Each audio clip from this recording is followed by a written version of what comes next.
Okay, as promised, I am creating a video diary of how I do my sourdough. It has been a really long time since I used my starter, so it's separated a bit. Hopefully it's still okay.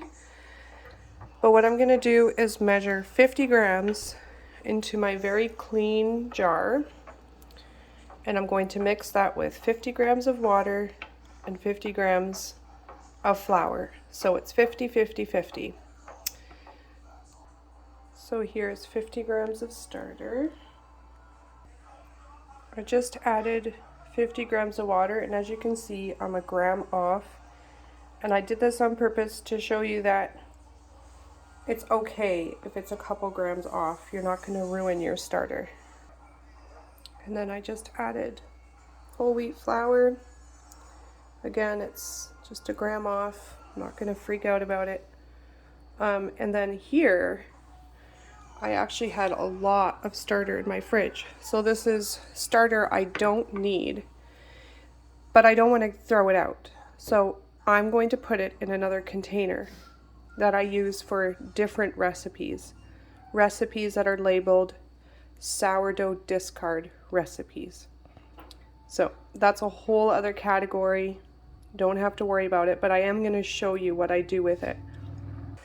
So this is my discard container. I have some in it already. I know it looks really gross, but that's just that it separates and it's like this alcohol liquid on top. There's absolutely no sign of molding. It doesn't smell funky. It smells alcoholic. So I am going to continue using it. So I am taking all the extra of what's in this container and I'm going to put it in here. So this is my active starter. I'm feeding it.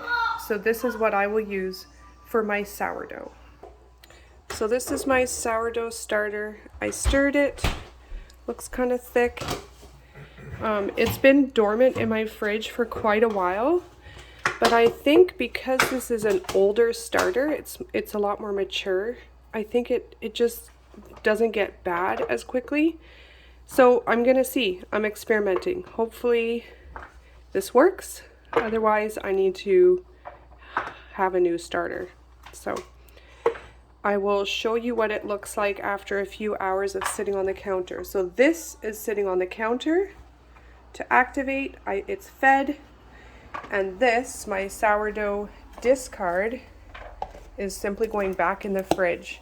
And now I have enough to make a couple loaves of bread or cinnamon buns, or there's lots of different recipes online for sourdough discard, and it makes really, really yummy food. So I don't like throwing it out.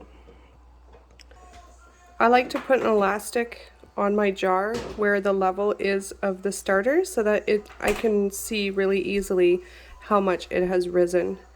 So if this hasn't risen much at all, it might be that it still just needs to be fed again and then continue on. So sometimes it needs a bit of extra time to wake up and kind of be activated. So I just put this on the counter and I put a towel over it just to keep it clean. But you want it to be breathable. You don't want to put like a tight lid or a tight plastic. You want it to be able to breathe. So that's my first step.